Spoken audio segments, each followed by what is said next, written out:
tellement que tu es ici. Ce n'est pas en vain que j'ai quitté ma maison et que je suis venu ici. Mais si j'ai tout abandonné pour venir ici, parce que c'est toi qui nous fais vivre. Tu as des paroles qu'il faut au moment où nous en avons besoin. La chanson veut tout simplement dire que Dieu est ici. Et là où le Seigneur est, il parle. Il se manifeste. Il change les situations. Du Seigneur parle. Vas-y, lève ta voix. Dis-lui, Seigneur, agis, parle. Alléluia.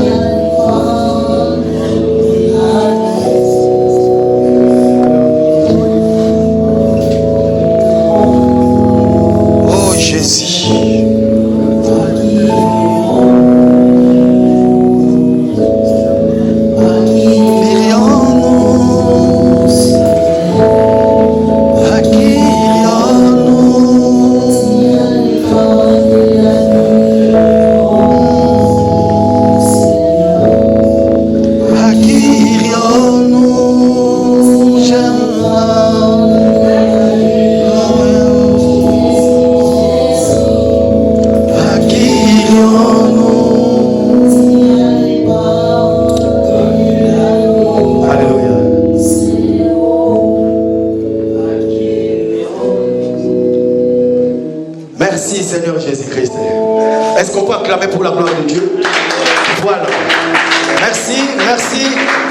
Salut tous au nom de notre Seigneur Jésus-Christ. Je suis dans la joie de vous revoir encore la journée d'aujourd'hui. Surtout vous qui avez beaucoup de situations, de problèmes, de tâches à la maison, mais vous avez accepté d'abandonner cela non seulement pour venir écouter votre bien-aimé le frère Gauthier que je suis, mais vous avez dit que nous allons aller communier ensemble avec nos bien-aimés et que le Seigneur va nous parler. Peu importe que la personne il a choisi pour nous parler, mais une seule chose que je voulais mettre dans notre tête, dans nos vies, sachez-le que le Seigneur parle tantôt d'une manière ou d'une autre. Le Seigneur peut utiliser n'importe quel moment, n'importe quand pour nous parler, pour nous transmettre sa pensée à lui. N'est-ce pas? Voilà. Alors, il y a de cela, depuis quelque temps que je suis en train de parler sur un petit thème, pas un petit thème, mais un grand thème qu'on appelle la béatitude. Alors, aujourd'hui, c'est mon dernier jour. Je vais clore ces messages, comme je l'avais dit. Et puis, il me reste encore beaucoup d'autres choses à dire qui va continuer toujours dans le même sens, mais je vais l'exploiter dans les jours à venir. Alors, je vais gagner le temps parce que je vais tout ramasser. La béatitude dont nous sommes en train de parler, il se trouve dans le livre de Matthieu chapitre 5 à partir du 1er.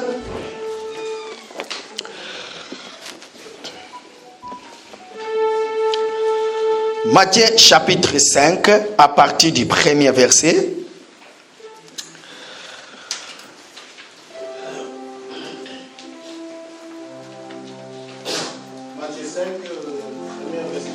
Jusqu'au 11e verset. Voyant Jésus montant sur les montagnes, et après il se fit assis, ses disciples s'approchèrent de lui. Puis ayant ouvert la bouche, il les enseigna et dit: Heureux les pauvres en esprit, car le royaume des cieux est à eux. Heureux les affligés, car ils seront consolés. Heureux les débonneurs, car ils hériteront la terre. Heureux ceux qui ont faim et soif de la justice, car ils seront rassasiés. Heureux le miséricordieux, car ils obtiendront miséricorde. Heureux ceux qui ont le cœur pur, car ils verront Dieu. Heureux ceux qui procurent la paix, car ils seront appelés fils de Dieu. Heureux ceux qui sont persécutés pour la justice, car le royaume des cieux est à eux. Heureux serez-vous lorsqu'on vous outragera, qu'on vous persécutera et qu'on vous dira faussement contre vous. On dira faussement contre vous de beaucoup de choses que vous disent. Amen. Voilà. Bien-aimés dans le Seigneur, comme je l'avais commencé ce thème, dorénavant je voulais dire ceci. Comprenez-le que le Seigneur, après avoir été baptisé par Jean-Baptiste dans les Jourdains, il va sortir de l'eau, il va faire 40 jours de jeûne et prière. Il va passer d'un coin, il va appeler ses disciples. Il va appeler les apôtres. Ses disciples, tout le monde était là. À ce moment-là, il n'y avait pas encore les apôtres, tout le monde était que des disciples. Le Seigneur va les appeler. Il va les ramener dans un coin. Qu'est-ce qu'il va faire? Le Seigneur va monter sur la montagne. La Bible dit bien, voyant le foule, le Seigneur va monter sur les montagnes. Et c'est là où il va commencer à proclamer le béatitude. Heureux, heureux, heureux, heureux. Bien-aimés, je voulais simplement nous dire que, comprenez une chose, le Seigneur, comme je l'avais dit, il va peindre un tableau. Il va mettre les décors. Le décor que le Seigneur va mettre, il va simplement nous dire que les royaumes des cieux, c'est quelque chose de très important. Il va dire heureux, non pour les païens, mais pour nous. Pourquoi? Parce que le Seigneur avait vu les besoins. Maintenant, regardez, chose étonnante, le Seigneur, la première parole qui va sortir de sa bouche quand il va peindre ce tableau, ce n'était pas pour des choses terrestres. Mais le Seigneur veut tout simplement faire tourner le regard des disciples vers lui déjà. Pourquoi? Nous allons comprendre. Quand il va prononcer le béatitude, ce n'est pas terrestre, mais c'est pour le ciel. Mais nous allons comprendre, lorsque nous allons le lire, c'est là où nous allons comprendre que même si tu es dans le Seigneur, sachant qu'ici sur terre, il y en a beaucoup de problèmes qui nous dérangent.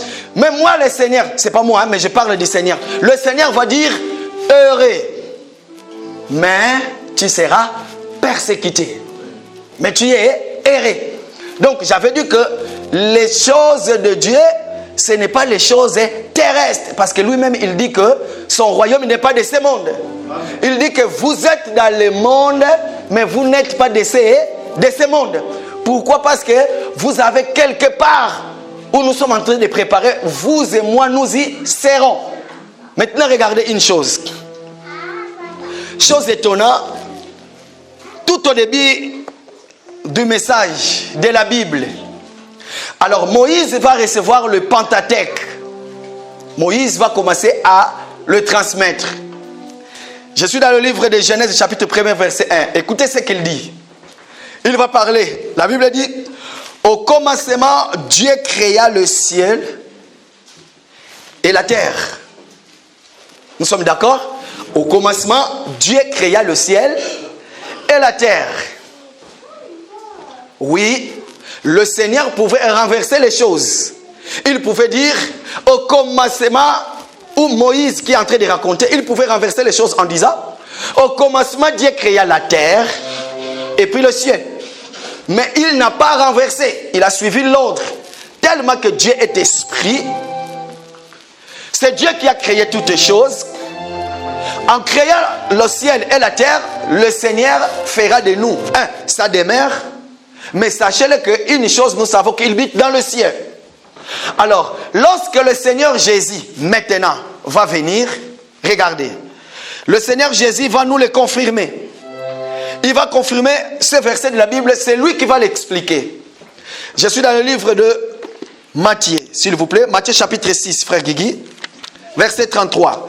Écoutez ce que Jésus lui-même, il va dire. Matthieu 6, 33,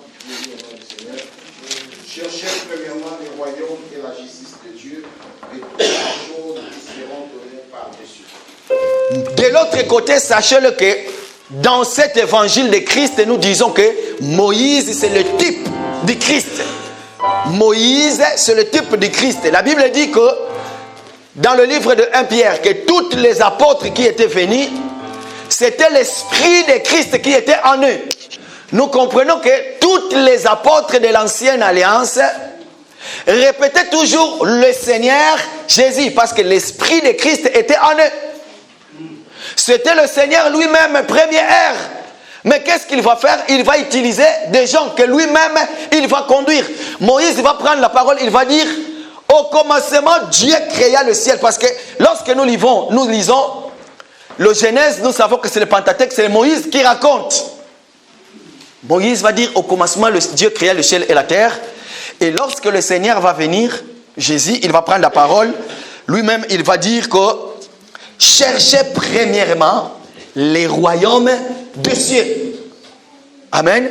Donc ça veut tout simplement dire que même la Bible lui-même, tout au début, il nous peint déjà le décor que les choses que nous sommes en train de faire, nous les enfants de Dieu, ce n'est pas des choses terrestres, c'est des choses célestes. Par contre, tout un enfant de Dieu qui vient auprès du Seigneur, vous êtes celui que le Seigneur a appelé, vous êtes celui qui marche par rapport à la saine doctrine. Sachez-le que la première des choses, notre regard doit être fixé non sur terre. Pourquoi? Parce que si nos regards sont tournés sur terre, en ce moment-là, il y aura des pleurs, des grincements dedans. Pourquoi? Parce que les choses célestes, ce sont des choses partielles. Mais les choses terrestres, les choses terrestres, ce sont des choses partielles. Mais les choses célestes, ce sont les choses qui durent. Alors le Seigneur va prendre la parole, il va dire: cherchez premièrement le royaume des cieux et la justice, et le reste vous sera donné. Le reste, nous savons c'est le quoi? Le reste dont le Seigneur parle, nous savons déjà c'est quoi? Quel genre de choses que le Seigneur parle? Mais regardez une chose. Lorsque le Seigneur va parler de la sorte, tout simplement, il est en train de nous faire comprendre que, vous savez, quelqu'un qui a quelque chose de très important, si tu prends la chose et tu le gardes quelque part, sachez-le que partout là où tu seras, tes raisonnements à toi, tes pensées à toi seront tournés vers la chose. Même si tu es au travail, même si peu importe là où tu seras, si tu sais que tu as quelque chose de très important, tes pensées seront tournées vers là-bas. Regardez une chose. Le Seigneur va venir. Matthieu chapitre 6, verset 21. Écoutez ce que le Seigneur va dire. Matthieu 6, 21. Car là où est ton trésor, là où sera ton cœur. Excusez-moi, papa. Est-ce que vous pouvez commencer à partir du verset 19, s'il vous plaît? Regardez ce que le Seigneur maintenant va dire. Ne vous amassez pas de trésors sur la terre où la teigne et la rouille détruisent. Amen. Et où les voleurs percent en dérobant. Mais amassez-vous des trésors dans le ciel, où la teigne et la rouille ne détruisent point, et où les voleurs ne percent ni dérobent. Car là où est ton trésor, là où sera ton cœur. Est-ce que nous avons compris? Donc le Seigneur est tout simplement en train de parler en disant: car là où est ton trésor, et là où sera ton cœur. Parce que ici sur la terre, il nous dit déjà: n'amassez pas les trésors terrestres.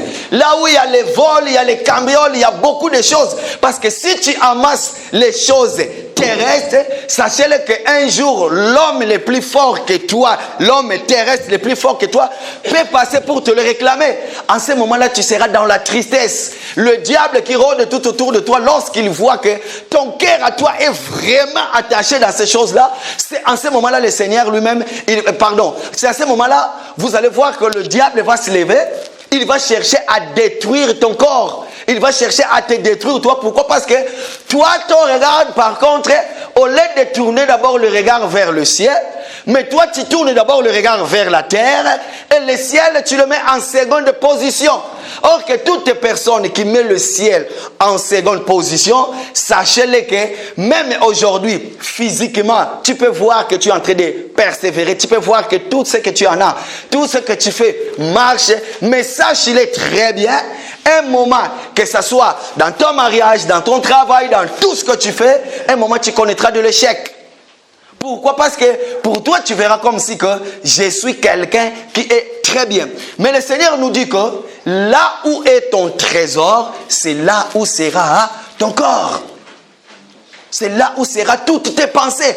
Pourquoi? Parce que le trésor, c'est la personne de notre Seigneur Jésus-Christ. Il est le trésor que ce monde cherche pour résoudre beaucoup de problèmes et que le monde n'arrive pas. Si seulement le monde savait que le Seigneur que nous prions, notre Seigneur, il est celui qui a à la fois la réponse sur toutes choses, le monde allait tourner les regards vers lui. Mais hélas, le Seigneur lui-même, il a fait de sorte que les choses puissent se passer ainsi. Pourquoi? Parce que le royaume de cieux, on ne peut pas l'hériter par rapport à nos œuvres, par rapport à ce que nous faisons, par rapport à nous. Non, si ce n'était que par rapport à ce que tu es, par rapport à ce que tu fais, beaucoup allaient hériter le royaume des cieux par rapport à leurs œuvres. Mais le Seigneur n'a pas voulu que les choses se passent comme ça là. Voilà pourquoi vous allez comprendre. Nous étions, comme je peux dire, nous étions des innocents. Nous n'étions pas encore formés autre part. Le Seigneur nous a formés. Il nous a envoyés ici sur terre. Mais le Seigneur a dit que avant que tu retournes auprès de moi là où tu étais, regarde ce qui va y arriver. Tu seras sur la terre, tu vas marcher. Il y aura des problèmes, il y aura des problèmes. Mais toi, si réellement que tu veux retourner vers moi, la première des choses que je te demande, que ton regard soit tourné vers les trésors. Or, qui est les trésors? Nous allons lire. Écoutez, les trésors dont nous sommes en train de parler, nous le savons déjà que c'est la personne de notre Seigneur Jésus. Autrefois, il était caché, mais aujourd'hui, il est révélé pour nous. Souvenez-vous de l'enseignement des bébés émaillotés. Nous avons dit que le bébé était émailloté, on lui couvrait beaucoup de linge. Pourquoi? Parce que le moment n'était pas encore venu où l'on devait lui déshabiller pour lui donner comme une nourriture pour nous l'église. Mais regardez une chose, nous allons lire ces versets. Malachie chapitre 3, verset 10, s'il vous plaît. Nous allons comprendre les vrais trésors dont le Seigneur parle. Allez-y bien, s'il vous plaît. Apportez à la maison du trésor toutes les dîmes, afin qu'il y ait de la nourriture dans ma maison. Mettez-moi de la sorte à l'épreuve, dit l'Éternel des armées. Et vous verrez si je n'ouvre pas pour vous les écrits des cieux. Merci. Si je ne répands pas sur vous la bénédiction en abondance. Écoutez, dans ce verset de la Bible, je prends ces parties-là dont la Bible dit « Apportez dans la maison du trésor ». Aujourd'hui, nous savons que la maison du trésor, ce n'est plus la maison qui est construite par la main des hommes. Dieu n'y habite plus. Toute personne qui va dire que je vais construire une maison et puis pour les dédicacer afin que Dieu vienne habiter, chaque fois que nous allons commencer à prier, le Dieu se souviendra de ce bâtiment-là. Sachez que vous êtes en erreur. Parce qu'aujourd'hui, la maison du trésor, c'est nos cœurs. Parce que Dieu habite nos cœurs. Alors, si on dit que apportez dans la maison des trésors vos offrandes, vos dîmes et tout, et vous allez comprendre des choses étonnantes, le verset va terminer par vous ne verrez pas si j'ouvrirai pas les écluses du ciel. Or que nous savons que depuis le Seigneur est venu, sachez-le que le ciel est déjà ouvert. Depuis que le rideau du temple a été déchiré. Donc ça veut tout simplement dire que les choses terrestres ne peuvent pas faire de sorte que le ciel puisse ouvrir encore. C'est lui qui prie en disant que Seigneur, ouvre les églises du ciel. Je ne sais pas quoi que le ciel s'ouvre. Sachez-le que pour toi le ciel est encore fermé. Mais pour nous le ciel est déjà ouvert. Pourquoi? Parce que le trésor, il a quitté le ciel, il est venu tellement qu'il t'aime bien, tellement qu'il nous connaît très bien. Qu'est-ce qu'il a fait? Il est venu habiter en nous. Parce que nous sommes aujourd'hui le demeure du Très-Haut. Le Seigneur va parler. Il va parler, il va dire, mais non. Mais ce peuple, maintenant là, j'entre dans mon message. Ce peuple, c'est moi-même qui les a formés. C'est moi-même qui les a appelés. Maintenant, ce peuple s'approche de moi. Qu'est-ce qui va arriver? Il voit les besoins. Quand il voit les besoins, le Seigneur va dire, ça y est, il faut que je puisse maintenant habiter dans leur vie et que je sois leur éclaireur, je sois leur lumière. Qu'est-ce qu'il va faire? Bien aimé, nous sommes maintenant dans le livre que nous venons de lire tout à l'heure. Matthieu chapitre 5. Comme j'avais dit, je vais ramasser tout. Alors, écoutez bien. Le Seigneur va voir la foule telle que nous sommes là. Qu'est-ce qu'il va dire? Le Seigneur va dire, heureux les pauvres en esprit, car le royaume de cieux est en eux. J'avais bien dit que le chemin que j'ai pris, nous aujourd'hui, nous ne sommes plus des pauvres en esprit. Toute personne qui est baptisée du Saint-Esprit et qui l'a fait du Seigneur son cœur est devenu la maison du trésor. Parce que Dieu y habite son cœur. Sache-le que tu n'es plus pauvre en esprit. Mais par contre, toute personne qui peut se présenter auprès de vous en disant que il faut que tu sois pauvre, donne-moi tous tes avoirs afin que tu puisses hériter le royaume des cieux. Dites-lui que tu es menteur. Parce que la chose dont le Seigneur parlait ici, ce n'était que la venue du Saint-Esprit. Parce que le Seigneur voyait le vide en ses disciples. Mais pendant que lui-même, il était avec eux, dans la présence comme ça là, il comblait le vide de leur cœur. Mais lorsqu'il est parti, voilà pourquoi il a promis, je vais aller. Et lorsque je serai de l'autre côté, je vous enverrai le Saint-Esprit. Quand le Saint-Esprit viendra, je serai avec vous et vous serez avec moi. Donc, c'est par là que j'avais dit que les pauvres en esprit, c'était seulement que tu n'as pas de l'esprit, mais tu as soif de l'esprit de Dieu. Tu veux tout simplement voir l'esprit de Dieu. Et toute personne qui a l'esprit de Dieu, il faut l'entretenir. L'unique façon que nous entretenons l'esprit du Seigneur, de fuir les péchés, de ne pas marcher selon les hommes de ce monde, de conformer par contre par rapport au ciel, mais nous ne pouvons pas nous conformer par rapport au siècle présent. Écoutez, il passe, il dit, heureux les affligés car ils seront consolés. C'est par là que je dis que nous sommes dans le Seigneur, mais cela ne nous fait pas dire que nous sommes vraiment des affligés, donc ça veut dire que nous plairons tout le temps ou non. Comprenez-le que tu es dans le Seigneur, mais il peut y avoir des problèmes, mais cela ne veut pas te dire que c'est ça la fin de toutes choses. Verset 5, il dit, heureux les débonnaires car ils hériteront la terre. La terre dont la Bible parle ici, bien aimé, comprenez-le qu'il y aura un temps. Je me souviens le jour où j'ai parlé de cela, j'ai vraiment passé vite. Vous savez, lorsque l'église sera enlevée, lorsque nous partirons, et puis nous reviendrons, pourquoi? Parce que le Seigneur va installer son royaume ici sur terre. Et que nous viendrons, toute personne qui sera enlevée, toute personne qui aime vivre ici sur terre. Vous savez, l'unique secret, préparez-vous de monter dans l'enlèvement. Pourquoi? Parce qu'après de l'autre côté, lorsque nous allons venir, nous allons rester ici, nous allons descendre ici sur terre. C'est en ce moment-là le Seigneur installera son royaume sur terre. Vous allez comprendre que même nous qui serons enlevés, nous allons revenir. Mais avec quel corps? Pas dans cet corps-là, mais avec les corps dont le Seigneur Jésus était ressuscité avec. Ces corps-là, à la fois, vous pouvez parler à ces corps-là, vous pouvez manger avec ces corps-là. Souvenez-vous, nous sommes dans le livre de Luc. Le Seigneur a mangé avec ses disciples. Luc chapitre 41, je crois, ou 43. C'est là où le Seigneur parle, le Seigneur mange avec ses disciples. C'est là où les hommes ont en train d'expliquer qu'il y avait un homme à Jérusalem, qu'on a crucifié, on a fait ceci. Mais la Bible dit que lorsque le Seigneur mange avec eux, leur esprit s'ouvre. Ils ont compris. Alors c'était le corps dont le Seigneur avait le jour de son résurrection. C'est le corps que nous allons hériter aussi. C'est ça qu'on appelle le corps incorruptible. Pourquoi? Parce que le corps charnel, physique que nous portons, selon 1 Corinthiens chapitre 15, l'homme est sémé corruptible et il est ressuscité et il revêt l'incorruptibilité. Alors, voilà pourquoi la Bible dit heureux les débonnaires car ils hériteront la terre. Verset 6, écoutez. Heureux ceux qui ont faim et soif de la justice car ils seront rassasiés. Heureux ceux qui ont faim et soif de la justice car ils seront rassasiés. Bien-aimé dans le Seigneur, toi qui as crié en Dieu, toi qui as le Seigneur, vous savez pourquoi? Des fois tu dis que les choses tardent, Seigneur. Quand est-ce que nous allons retourner? Quand est-ce que nous allons montrer vers toi? Pourquoi? Parce que ces choses, ça dure. Nous sommes dans les souffrances. Il y a des choses qui se passent ici sur terre. Regarde le diable qui nous détruit, qui fait tout ce genre de choses. Mais nous sommes toujours ici sur terre. Quand est-ce que nous allons partir? C'est là où le Seigneur nous dit,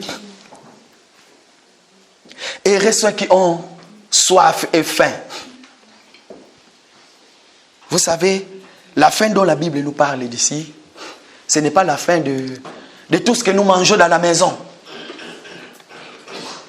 Quand tu viens dans le Seigneur, comprenez une chose.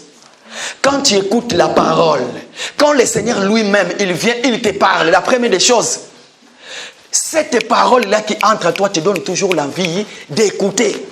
En ce moment-là, il faut que tu combles le vide de ton cœur. Pourquoi? Parce que tu as faim. Cette faim-là que tu as, ce n'est pas parce qu'il manque de pâtes chez toi à la maison. Non, ce n'est pas ça.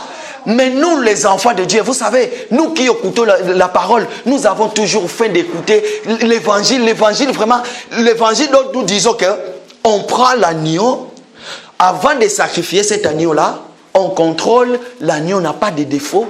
Il n'a pas de tâches. Et maintenant, nous prenons l'agneau, nous le mettons sur l'autel, nous le sacrifions et puis nous le partageons. Or que cet agneau-là, c'est la parole. Alors, la fin dont le Seigneur nous parle ici, enlevez-le dans nos têtes. Pourquoi? Parce que aujourd'hui, il y a des pays où il y a le kwashkor, il y a des gens qui meurent de faim. Voilà pourquoi nous errons ceux qui ont faim et soif. Pourquoi? Parce que au ciel, il n'y a pas les fumbois. Au ciel, il n'y a pas les tchéqués. Au ciel, il n'y a pas. Au ciel, par contre, nous vivrons comme des esprits. Nous serons tous comme des anges. Et si tu veux manger des choses terrestres, c'est ici sur terre, mais pas au ciel. Écoutez ce qu'il dit. Et ceux qui ont soif. La soif dont le Seigneur parle ici, comme je l'avais dit, comprenez-le, la soif, ce n'est pas parce que je manque de l'eau. Hein? Mais souvenez-vous, un bon jour, le Seigneur va aller dans une fête. Les gens vont boire, ils vont manger. Mais écoutez ce que le Seigneur va faire.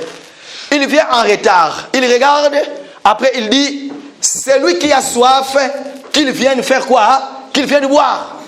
Il dit, c'est lui qui a soif, qu'il vienne boire. Mais aussi longtemps, les gens qui étaient dans cette fête, ils ont bu. Ils ont mangé. Mais alors, c'était quoi le Seigneur était en train de parler? Le Seigneur parlait du mouvement du Saint-Esprit. Pourquoi? Parce que nous en aurons besoin. Voilà pourquoi il a vu que vous êtes rassasiés parce que vous avez mangé des choses terrestres. Mais vous n'avez pas le vrai lot que moi je suis. Le vrai lot que le Seigneur est. C'est ça qui manquait au peuple. Voilà pourquoi il va dire, errez ceux qui ont faim et soif, car le royaume du ciel est à eux. Écoutez, il dit encore, heureux les miséricordieux, car ils obtiendront le miséricorde. Je suis en train de courir, bien aimé. Sachez-le que, tel que tu es là, toutes ces choses dont nous sommes en train de parler, peu importe ce que toi tu peux dénommer dans ta vie, tu es au miséricorde, miséricordieux, et que tu veux vivre la miséricorde de Dieu, sachez une chose que je vais vous dire, bien aimé, toutes personnes qui ne veulent pas se conformer par rapport à la parole de Dieu, peu importe quelque chose que tu fasses, et que toi tu vois que les choses marchent, et que toi tu vois que la main de Dieu est là, sachez-le que tu es misérable. Mais pourquoi?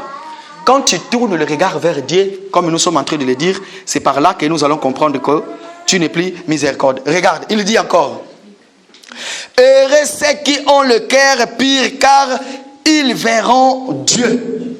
Il va peindre le décor maintenant. Il dit, heureux ceux qui ont le cœur pur. Le cœur pur, c'est quoi? La Bible dit dans le livre de Joël, dans le dernier jour, je répandrai de mon esprit sur toute chair. La Bible dit que j'ôterai, il y a une place qui dit, j'ôterai le cœur du pierre, je remplacerai le cœur de la chair. Toute personne qui marche selon la volonté de Dieu, la Bible dit, heureux ceux qui ont le cœur pur. Le cœur pur, c'est quoi? Le cœur qui ne retourne pas sur Galates. Nous allons lire ça. Frère Guigui, Galates chapitre 5. Les œuvres mortelles. Nous allons lire ça. Charnel. Galates, s'il vous plaît. Galates chapitre 5.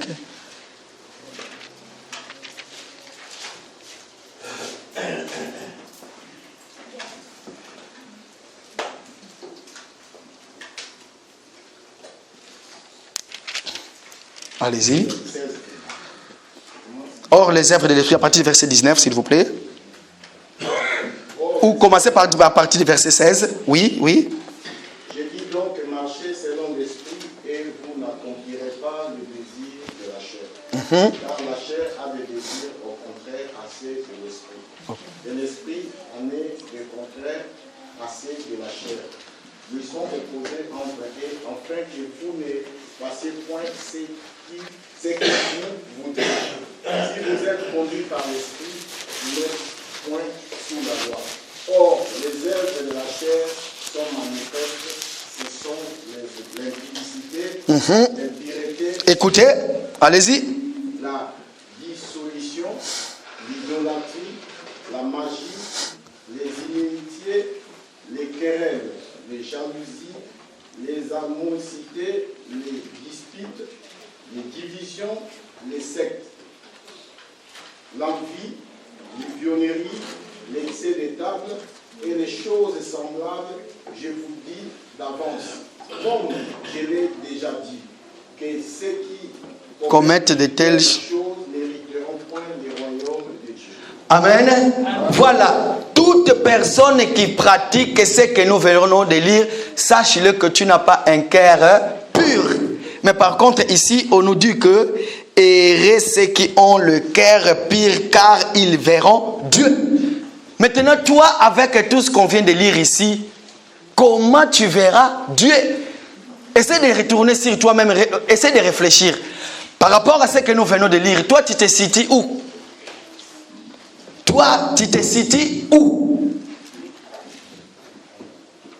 Regarde, je connais un petit exercice que je voulais qu'on puisse faire. Je suis sûr c'est dans le livre de 1 Corinthiens chapitre 13. Je suis sûr. Allez-y, 1 Corinthiens chapitre 13. Frère, lis-nous seulement du premier jusqu'au 3e verset, s'il vous plaît. Et puis, nous allons continuer à la maison. Mais regardez, je vais donner un petit exercice. Regardez. Quand je parlerai les langues des hommes et des anges, si je n'ai pas la charité, je suis un airain qui résonne ou une cymbale qui retentit. Merci, papa. Vous pouvez vous arrêter là. Écoutez, nous allons faire un petit exercice. Aujourd'hui, quand tu rentres chez toi à la maison, tu prends ces versets de la Bible. Tu commences à partir du premier verset. Tu mets maintenant ton nom. Tu vas lire comme ça là. Quand je parlerai la langue des hommes et la langue des anges, si je n'ai pas, à la place de l'amour, si je n'ai pas... Quand je parlerai la langue des hommes et des anges, si je n'ai pas l'amour, je ne suis qu'un airain qui retentisse. Je voulais dire comme ça là. Tu vas mettre ton nom. Tu dis, quand je parlerai la langue des anges et des hommes, la langue des hommes et des anges. Si moi, je n'ai pas l'amour, je suis qu'un raisin un cymbale qui résonne, qui fait des bruits sans rien. Je voulais que tu puisses réaliser ces versets de la Bible. Essaye de commencer en haut. Hein. Tu le mets sur toi. Tu dis que moi, je vais faire l'examen de ma vie. 1 Corinthiens chapitre 13, à partir du premier verset. Tu verras, on nous dit, la Bible cite beaucoup de choses. Je voulais seulement que tu puisses mettre ces versets. Essaie de réfléchir là-dessus. Chaque chose qu'on cite là-bas, si je n'ai pas l'amour, si je n'ai pas ça, si je n'ai pas ça, si je n'ai pas ça. En ce moment-là, pose-toi des questions toi-même. Est-ce que j'ai un cœur pur, le cœur qui verra Dieu? Pourquoi? Parce que la Bible nous dit seulement que heureux ceux qui ont le cœur pur, car ils verront Dieu. Je continue. Écoutez, verset 9, la Bible dit... Heureux ceux qui procurent la paix, car ils seront appelés fils de Dieu. Heureux ceux qui procurent la paix. Bien-aimé, est-ce que toi tu procures la paix? Voilà pourquoi je vous envoie encore une fois de plus dans le livre de 1 Corinthiens chapitre 13, à partir du premier verset. Essaye de lire, tu mets ton nom à toi. Regarde bien, est-ce que moi je pratique dont la Bible est en train de parler? Verset 10, la Bible dit, heureux ceux qui sont persécutés pour la justice, car le royaume des cieux est en eux. Verset 11. Heureux serez-vous lorsqu'on vous outragera, qu'on vous persécutera, et on vous dira forcément, vous tous sortez de malice à cause de moi. Je vais m'arrêter là. Écoutez. La Bible, ce n'est pas parce que tu es dans l'erreur. Écoutez. Ces versets de la Bible, là, je vais m'attarder un peu là. Le dernier. Pourquoi? Parce que nous avons compris. Beaucoup de gens, parce que lui-même, il est dans l'égarement, il est aveugle par rapport à quelque chose qui lui est arrivé. Il dit, errez lorsqu'on, la Bible même lui a dit, errez lorsqu'on vous persécutera, errez lorsqu'on vous dira forcément contre vous. Mais comment tu veux que toi-même tu es dans l'erreur par rapport à ce que tu es en train de présenter? Quand tu viens, tu présentes les gens les faussetés et que les gens veulent tout simplement te tirer dans la fausseté, là où tu veux te remettre dans la vérité, et tu vas présenter cette écriture en dira, la Bible dit que errez lorsqu'on dira forcément contre vous, mais tu es dans l'erreur. Mais la fausseté ici, ce sont les diables qui accusent les saints. Ce n'est pas je ne sais pas comment. Comprenez-les, errez lorsqu'on dira forcément contre vous. La Bible dit, ne vous mettez pas à la côté d'une grande multitude pour apporter un faux témoignage. Parce que notre accusateur, c'est qui? C'est le diable. C'est le diable qui t'accuse, toi. C'est le diable qui voit comment tu marches et tout ce que tu fais. C'est le diable qui t'accuse. Mais le Seigneur, aujourd'hui, il veut tout simplement nous dire que quand tu tournes le regard vers lui, tu es rayonnant de joie. Pourquoi? Parce que tu es son enfant à lui. Tu es par rapport à ce que lui-même il fait. Voilà pourquoi il nous dit, bien-aimés dans le Seigneur, dans le siècle présent, vous avez accepté la parole. Mais sachez-le que vous aurez des tribulations et des tribulations. Alors les tribulations, c'est les croix, c'est quoi? Sachez-le que la tribulation, c'est aussi la croix. C'est lui qui veut me suivre, qu'il amasse sa croix. Or, la vie chrétienne, il n'y a pas que la vie en rose. Il y a aussi des problèmes. Nous plairons, Seigneur, où es-tu? Lorsqu'il y a des choses qui ne marchent pas, mais pourtant tu es un enfant de Dieu. Surtout ce qui dérange, quand tu sais que moi tel que je suis là, j'ai des promesses de Dieu dans la vie. Souvenez-vous que j'aime bien le dire que l'analogie de la foi nous pousse à dire que toutes les promesses de la Bible, vous savez, tout ce que Dieu a dit sur la Bible, c'est pour nous les enfants de Dieu. Parce que la Bible, c'est une lettre d'amour du Père à ses enfants. Alors le Seigneur lui-même, il nous a promis, il a dit que je ne suis pas un fils de l'homme pour se repentir. Crois-tu qu'il te donnera du serpent à la place de ce que tu en as besoin? Or que pour lui, la première des choses, il veut que tu puisses tourner le regard vers lui.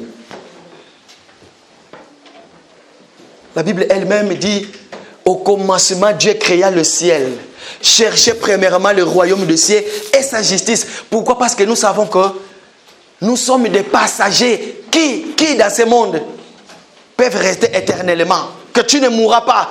Et après avoir construit ta réputation ici sur terre, après avoir construit des maisons, tu as tout ce que tu as. Mais bien aimé, laissez-moi vous dire une chose. Je sais que la Bible dit que il y aura un jour, sachez-le que ce que je vais dire, ça ne passera pas. Vouloir ou pas, ça ne passera pas. Écoutez ce que le Seigneur dit. Il dit que il y aura un jour, nous allons quitter ce corps et que nous allons tous monter, nous serons dans les airs, nous le verrons tel qu'il est. Et à ce jour-là, le Seigneur va essuyer les larmes de nos yeux. Mais par contre, ce que je vais dire pour terminer, bien aimé dans le Seigneur, depuis le début de mon message, je suis aujourd'hui 5e dimanche, dernier dimanche de ce message. Sachez-le très bien une chose. Toi qui es dans le Seigneur, errez les pauvres en esprit, car le royaume du ciel est à eux. Tu es erré, pourquoi? Parce que le Seigneur, il t'aime. Le Seigneur te connaît. Le souhait de Dieu est que, même si tu viens à l'église, la première des choses qui t'amène auprès de Dieu, ce n'est pas parce qu'il y a des sorciers dans ta famille, ce n'est pas parce qu'il y a des problèmes dans ta famille, mais sache-le que toutes les personnes qui fuient sa famille, qui viennent auprès du Seigneur à cause, par rapport à la souffrance, par rapport à le combat de la famille, par rapport à les sorciers, parce que, sachez-le que tu vas changer des églises, tu vas changer. Mais si réellement, et que tu t'es converti pour le royaume des cieux, bien aimé, même si ça tarde, je ne connais pas un prophète, je ne connais pas un disciple de l'église primitive, en commençant par Pierre, Jacques, Jean, Philippe, Thaddée, qui est mort avec de grandes richesses terrestres. Mais si nous regardons vraiment leur vie, ils sont morts pauvre en des choses terrestres, mais riche en esprit. Surtout ces jours-là. Écoutez, bien maintenant le Seigneur, regardez. Pour que tu saches que Dieu te connaît, parce qu'il t'aime bien, tu es en train de vivre ici sur terre. Tu vis, il y a des problèmes, il y a des problèmes, il y a des problèmes, il y a des problèmes. Mais tout ce que nous disons, tout ce que nous faisons, oh, je suis dans la joie. Pourquoi? Parce que nous avons déjà un frère, qui est le frère de notre assemblée, qui a vécu cela. Comment il a vécu cela? Comment se fait-il que Jésus, les personnes qui parlent de toi, les personnes qui prêchent la bonne nouvelle, les personnes qui sont en train de prêcher, mais ce jour-là, Étienne était lapidé. Étienne était lapidé pendant qu'il souffrait. Est-ce que la souffrance dont Étienne a vécu, est-ce que c'est pareil avec ta souffrance à toi? Est-ce que la souffrance dont Étienne a suivi ces jours-là, est-ce que c'est comparable à toi? Mais regarde, Étienne est en train d'être lapidé. Il est en train d'être lapidé. Mais ce qu'Étienne a fait, il a toujours continué à parler. Il a parlé, il a parlé. Mais ce qui a tiré beaucoup plus mon attention, la Bible dit que lorsque Étienne était prêt à rendre l'âme, il tourne le regard vers le Seigneur. Il voit le Seigneur debout. Vous savez, quand il y a des problèmes dans ta vie, je vais terminer là. Quand il y a des problèmes dans ta vie, sache-le que le Seigneur, il ne s'assoit pas. J'utilise le langage humain parce que l'esprit n'a ni corps ni sang. Il ne s'assoit pas. Mais quand la Bible dit qu'il est debout à la droite du Père, tout simplement parce qu'il veut te recevoir, il est debout dans sa position de force pour te recevoir. Et le Seigneur fait de sorte que toi qui es dans le Seigneur, si le Seigneur avait permis que Étienne puisse ouvrir ses yeux pour voir, sache-le que toi aussi, avant que tu puisses rendre ton âme, tu sauras je vais où. Pourquoi? Parce que quand tu ouvriras tes yeux, le Seigneur te montrera où tu vas. Pourquoi? Parce que nous avons déjà un modèle. Est-ce qu'on peut se lever? On peut se mettre debout. Dis Seigneur, je sais une chose. Tu nous as appelés. Tu nous as parlé sur la béatitude. Tu nous as dit heureux. Tu nous as dit heureux. Mais je sais que dans la vie d'aujourd'hui, il y a beaucoup de problèmes. Papa, tout ce que je te demande maintenant dans ma vie, ne permets plus que des souffrances, des tristesses de ce monde puissent continuer toujours dans la même direction et que je sois triste en tout moment. Mais je sais une chose, toi tu es Dieu. Tu es celui qui parle. Tu es celui qui nous écoute. Élève ta voix maintenant, prie. Prie par rapport à ce que tu as compris sur la béatitude. Alléluia. Oui, Jésus. Élève ta voix, prie par rapport à ce que tu as compris. Prie par rapport à ce que tu as compris. Peu importe quel des problèmes, des tribulations. Peu importe quel des problèmes, des tribulations.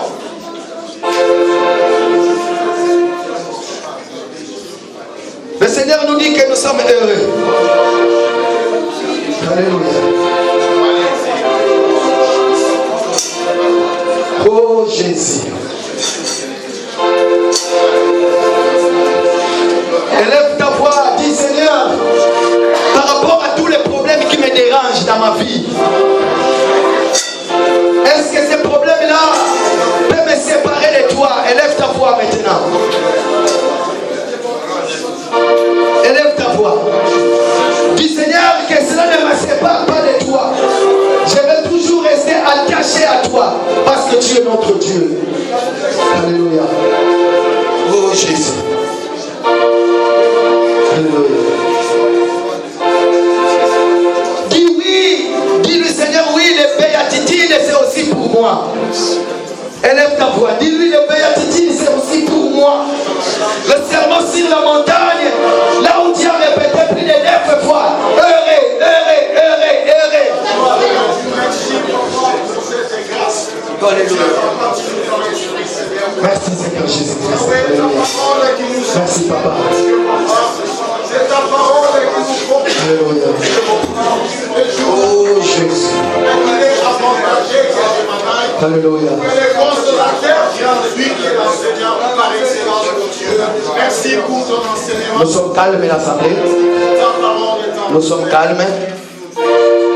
Éternel notre Dieu, Papa, c'est toi qui as prévu que je puisse parler de ce thème depuis le début. Voici aujourd'hui, c'était le dernier jour de ce thème. J'éclore ce thème, Jésus. Le souhait de mon cœur que ce peuple tourne le regard vers toi.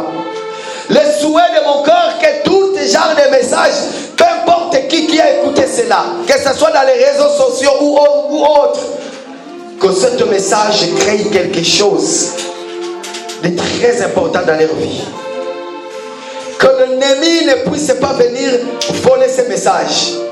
Que cela reste gravé tous les jours de nos vies.